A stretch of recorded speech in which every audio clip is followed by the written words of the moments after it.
नमस्कार। आज के बुलेटिन के एपिसोड में हम बात करेंगे केंद्र सरकार के दिल्ली चुनाव के लिए पे कमीशन के रूप में नए दाव की।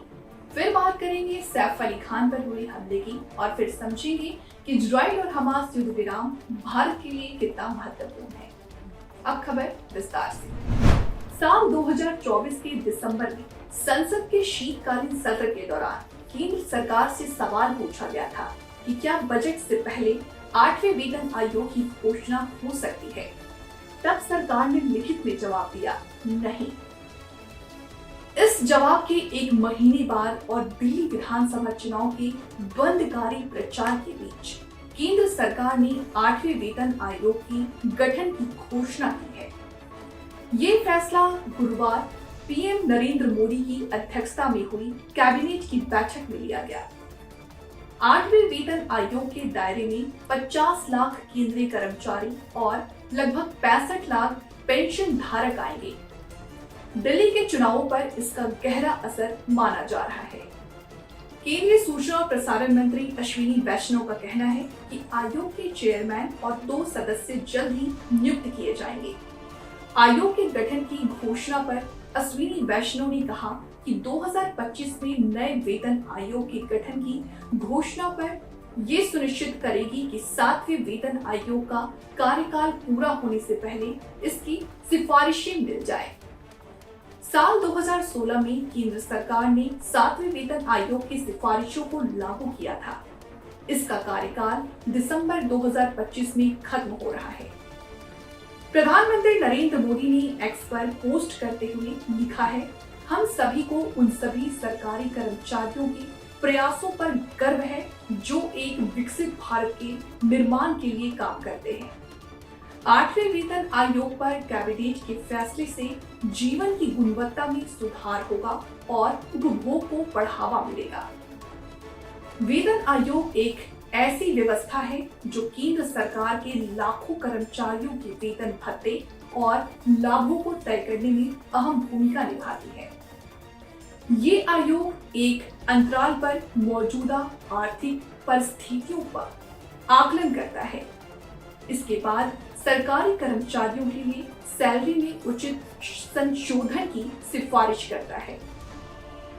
सरकार के लिए वेतन आयोग की सिफारिशों को मानना अनिवार्य नहीं है। सरकार चाहे तो आयोग की सिफारिशों को अस्वीकार भी कर सकती है।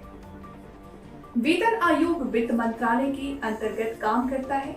आमतौर पर इसका गठन हर 10 साल में किया जाता है। साल 1946 में पहला वेतन आयोग बनाया गया था। तब से लेकर अब तक 7 वेतन आयोग बनाए जा चुके हैं। सैफ अली खान पर गुरुवार तड़के उनके बांद्रा स्थित घर में एक अज्ञात शख्स ने कई बार चाकू से वार किया, जिसके बाद से सैफ अस्पताल में भर्ती है। गुरुवार को ही उनकी टीम ने बयान जारी कर कहा था कि सर्जरी होने के बाद सैफ खतरे से बाहर है। मुंबई के बांद्रा पुलिस स्टेशन में एक अज्ञात शख्स के खिलाफ मुकदमा दर्ज किया गया है। पुलिस के मुताबिक अभियुक्त ने सैफ अली खान के घर में घुसने के लिए बिल्डिंग की उन सीढ़ियों का इस्तेमाल किया जिन्हें आग लगने की सूरत में इस्तेमाल किया जाता है। पुलिस ने ये भी कहा है कि ये घुसपैठिया चोरी के इरादे से सैफ अली खान के घर में घुसा था। पुलिस बिल्डिंग के सीसीटीवी फुटेज खंगाल रही है। सोशल मीडिया पर एक फुटेज वायरल है जिसे सैफ की बिल्डिंग का बताया जा रहा है। नर्स ने पुलिस को बताया कि रात 2 बजे उन्होंने जेल के कमरे से कोई आवाज सुनी और बाथरूम की लाइट भी ऑन थी। नर्स ने बताया, मैं ये देखने के लिए उठी कि बाथरूम में कौन है। तब मैंने एक दुबले पतले आदमी को जेल के बेड की ओर जाते देखा। इस शख्स के बाएं हाथ में डंडा था और दाएं में एक धारदार ब्लेड। हाथापाई में उसने मुझ पर ब्लेड से हमला किया और मेरी कलाई पर चोट लगी। मैंने उससे पूछा कि क्या चाहिए, तो उसने कहा 1 करोड़ रुपए। इसके बाद नैनी ने आवाज लगाई तो सैफ और करीना भी हॉल में आए। नर्स ने पुलिस से कहा, घुसपैठिए ने सैफ पर हमला किया। घर में मौजूद बाकी स्टाफ भी भाग कर आए। बयान के अनुसार घुसपैठिया सैफ के साथ हाथापाई करने लगे, लेकिन कुछ देर बाद मेन दरवाजा खुला था और घुसपैठिया भाग चुका था। शिकायत के अनुसार इस हमलावर की उम्र 35 से 40 साल के बीच थी। मुंबई के हाई सिक्योरिटी वाले रिहायशी इलाके में इस तरह से सुरक्षा में हुई चूक के बाद कई सवाल हैं जिनके जवाब मिलने बाकी हैं। अमेरिका और मध्यस्थ कतर ने कहा कि इजराइल और हमास गजा में चल रहे युद्ध को खत्म करने के लिए राजी हो गए हैं। समझौते की शर्तों के मुताबिक हमास इजरायली बंधकों को छोड़ देगा। इसके बदले इजराइल भी फलस्तीनी कैदियों को रिहा कर देगा। पिछले 1.25 साल से चल रही इजराइल हमास युद्ध को देखते हुए इसे एक अहम कामयाबी माना जा रहा है। 7 अक्टूबर 2023 को हमास के चरमपंथियों ने दक्षिणी इजराइल पर हमले किए थे। इसके बाद इजराइल ने गजा में हमले शुरू कर दिए थे।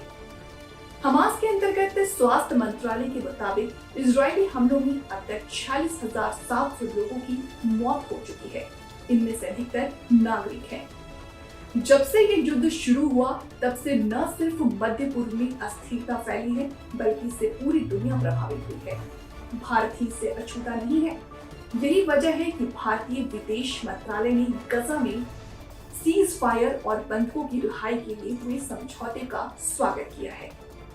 भारत के विदेश मंत्रालय के बयान में कहा गया है कि भारत को उम्मीद है कि समझौते से गजा के लोगों तक बिना रुकावट के मानवीय मदद पहुंचती रहेगी। हम लगातार सभी बंधकों की रिहाई, युद्ध विराम, बातचीत और कूटनीति के जरिए इस मामले को सुलझाने की वकालत करते रहे हैं।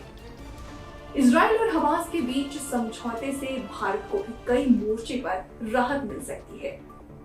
इजराइल और हमास के बीच संघर्ष की वजह से अस्थिरता के दौर से गुजर रहे मध्य पूर्व से भारत के गहरे आर्थिक और सामरिक हित जुड़े हैं।